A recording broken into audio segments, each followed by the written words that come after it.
दोस्तों इस समय शादियों का माहौल है। एक लड़का 19 अप्रैल को अपनी बारात लेकर अपने घर से निकलता है। वह अभी घोड़े पर सवार है और गांव के उस मंदिर तक जाता है जहां पर वह पूजा वगैरह करने के बाद गाड़ी में सवार होता है और बस अपनी दुल्हन को लाने के लिए आगे बढ़ जाता है। लेकिन दोस्तों वह अब रास्ते में से कहीं एक जगह ऐसे गायब हो जाता है, उसके बारे में किसी को कोई जानकारी नहीं। अब तो पूरी बारात में अफरा तफरी मच गई कि आखिर वह दूल्हा कहाँ गया। और दोस्तों करीब 2.5 घंटे बाद जब उस दूल्हे के बारे में जानकारी पता चली तो दोस्तों दोनों तरफ यानी कि बेटी वालों के घर पे और बेटा वालों के घर पे यानी कि हाहाकार मच गया। इतना बुरी तरह से रोना धोना, जहाँ पर खुशियों की सेनाइयाँ बज रही हैं वहीं पर अब रोने पीटने की आवाज़ें आ रही हैं। आखिरकार उस दूल्हे ने ऐसा कौन सा कदम उठाया जिसकी वजह से दोनों परिवारों में खुशियां अब मायूसी में बदल गई हैं। दोस्तों पूरी जानकारी को हम जानने वाले हैं, आप इस कहानी को अंत तक जरूर देखिएगा। नमस्कार, मैं हूं भीषम प्रकाश, स्वागत है आपका हमारे YouTube चैनल किस्से क्राइम के। और दोस्तों अब हम जानते हैं आखिर ये कहानी कहां से आई है। दोस्तों उत्तर प्रदेश में रायबरेली नाम की एक बहुत ही प्रसिद्ध जगह है, वहाँ का एक गाँव जहाँ से वह लड़का जो रवि है, रवि यादव अपने परिवार के साथ बहुत ही ज़्यादा खुश है। दरअसल जो रवि है, रवि की उम्र तो लगभग 30 साल है, लेकिन उसकी जो शादी है वह काफ़ी दिनों बाद यानी कि करीब 5 साल बाद तो हो ही रही है, क्योंकि 30 साल की उम्र में कौन शादी करता भाई, सेलिब्रिटी तो है नहीं। अब किसी आम घर में रहने वाला वह जो लड़का है वह शादी उसकी लेट हुई है, बस यही एक छोटा सा बात मामला जाना है। दोस्तों वह जो लड़का रवि है, रवि की उम्र करीब 30 साल है और बस उसकी यहाँ पर शादी जो पास में ही एक गांव है यानी कि जिसका नाम घोसी एक गांव है, वहाँ का रहने वाली एक लड़की से उस लड़के की शादी तय कर दी जाती है। अब तो तय किए गए समय पर वह लड़का रवि मतलब कि सुबह सुबह अपनी शॉपिंग वगैरह बाजार जाता है, अपने कपड़े वगैरह सब लाता है, घर में खुशियों का माहौल, तैयारी पे तैयारी चल रही है। और बस इसी प्रकार से वह जो लड़का है बहुत ही ज़्यादा खुश है और अपनी पत्नी यानी कि जो होने वाली जो पत्नी है उसको लेने के लिए बहुत ही ज़्यादा खुश है। लेकिन अब यहाँ पर किसी को मालूम नहीं था कि ये खुशियाँ ज़्यादा देर के लिए नहीं रहने वाली हैं। दोस्तों शाम के 3 बजे के करीब सभी घर में तैयार होते हैं, बारात वगैरह सब तैयार है, गाड़ियाँ वाड़ियाँ आती हैं और वह जो लड़का रवि है, रवि भी दूल्हा बनकर घर से बाहर निकलता है। उसको मिलता है घोड़ा यानी कि घुड़चढ़ी का माहौल है, बैंड बैंड बज रहे हैं। वह लड़का रवि बहुत ही ज़्यादा खुशी में बैठा हुआ है घोड़े पर और बस सीधा पहुंच रहा है अपने गांव के मंदिर में। उस मंदिर में जाने के बाद वह जो पूजा पाठ वहां पर होता है उसको निपटाता है तसल्ली से। वह करीब यानी कि 5 बजे के लगभग अब वहां से विदा होता है। दोस्तों ये जो बारात जाने वाली है वहां से थोड़ी दूर जाने वाली है, मऊ जिले में। और दोस्तों जैसे वह गाड़ी अब आगे बढ़ती है, वह लड़का यहाँ गाड़ी में बैठा हुआ अपने दोस्तों के साथ, अपने रिश्तेदार के साथ मौजूद तो है, सभी लोग बैठे हुए हैं। और वह जो लड़का है वह गाड़ी में आराम से तसल्ली से यानी कि वहाँ बज रहे गानों का आनंद ले रहा है। किसी को बिल्कुल भी भनक नहीं थी कि यहाँ पर कुछ अलग ही बात होने वाली है। और दोस्तों जैसे गाड़ी अमेठी के उस चौक के पास पहुँचती है जहाँ से एक पुल शुरू होता है, उस पुल के पास जाते ही वहाँ पर काफ़ी ज़्यादा जाम मिलता है, क्योंकि पुल पर जाने वाला वह रास्ता काफ़ी सकरा है यानी कि इक्का दुक्का गाड़ी वहाँ से निकलती है। अब तो जाम तो लगा हुआ है भाई, शादी का माहौल।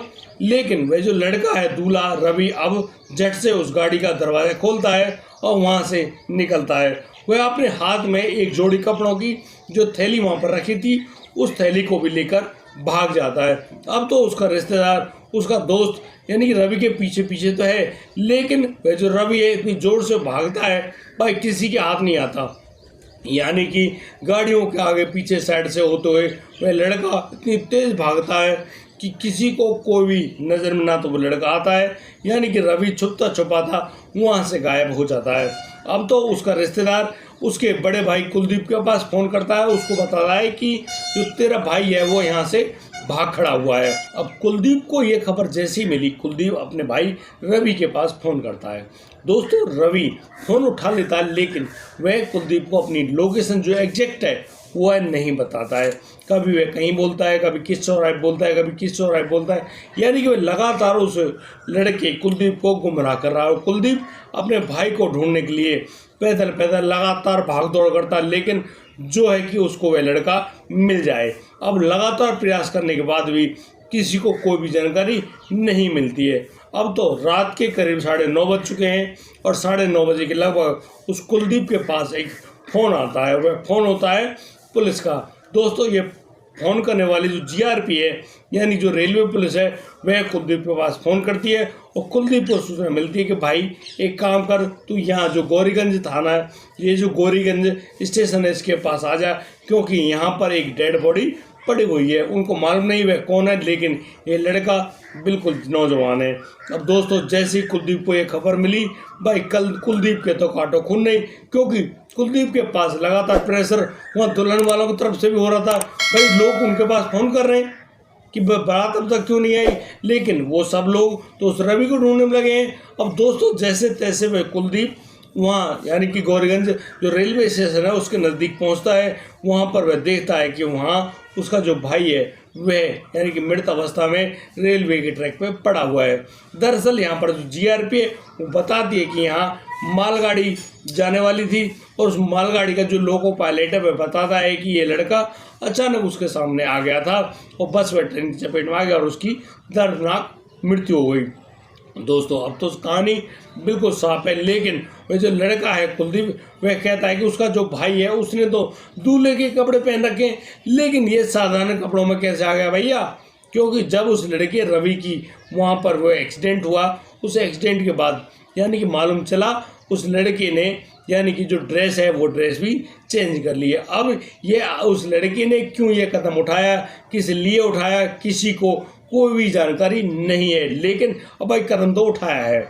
यानी कि वह जो रवि है अब वह जीवित नहीं है। कहानी तो बिगड़ गई।